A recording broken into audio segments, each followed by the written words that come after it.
ಎಲ್ರಿಗೂ ನಮಸ್ಕಾರ. ಇವತ್ತಿನ ವಿಡಿಯೋದಲ್ಲಿ ಆರೋಗ್ಯಕ್ಕೆ ಅಧಿದೇವತೆಯಾಗಿರುವ ಶೀತಲಾದೇವಿ ಕಥೆಯ ಬಗ್ಗೆ ತಿಳ್ಕೊಳ್ಳೋಣ.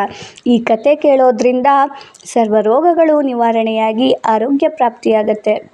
ನಮ್ಮ ಭಾರತೀಯ ಸಂಸ್ಕೃತಿಯಲ್ಲಿ ಅನೇಕ ದೇವತೆಗಳನ್ನು ನಾವು ಆರಾಧಿಸ್ತೀವಿ.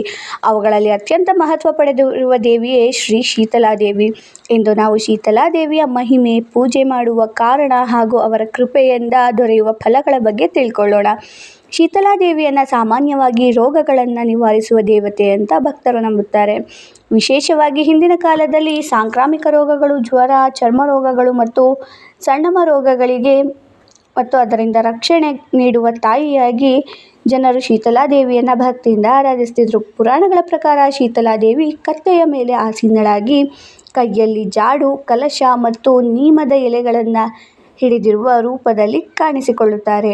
ಈ ರೂಪವು ದುಷ್ಟಶಕ್ತಿಗಳನ್ನು ದೂರ ಮಾಡುವುದರ ಜೊತೆಗೆ ಜನರಿಗೆ ಆರೋಗ್ಯ ಮತ್ತು ಶಾಂತಿಯನ್ನು ನೀಡುವುದನ್ನು ಸೂಚಿಸುತ್ತೆ.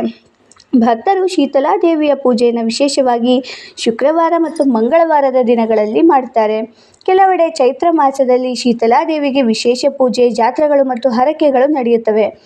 ಶೀತಲಾದೇವಿಯನ್ನು ಭಕ್ತಿಯಿಂದ ಪೂಜಿಸಿದರೆ ಕುಟುಂಬದಲ್ಲಿ ಆರೋಗ್ಯ ವೃದ್ಧಿಯಾಗುತ್ತೆ, ದುಷ್ಟಶಕ್ತಿಗಳ ಪ್ರಭಾವ ಕಡಿಮೆಯಾಗುತ್ತೆ, ಮನೆಯಲ್ಲಿ ಶಾಂತಿ ನೆಮ್ಮದಿ ನೆಲೆಸುತ್ತೆ, ಮಕ್ಕಳ ಆರೋಗ್ಯ ಉತ್ತಮವಾಗುತ್ತದೆ ಎಂಬ ನಂಬಿಕೆ ಇದೆ.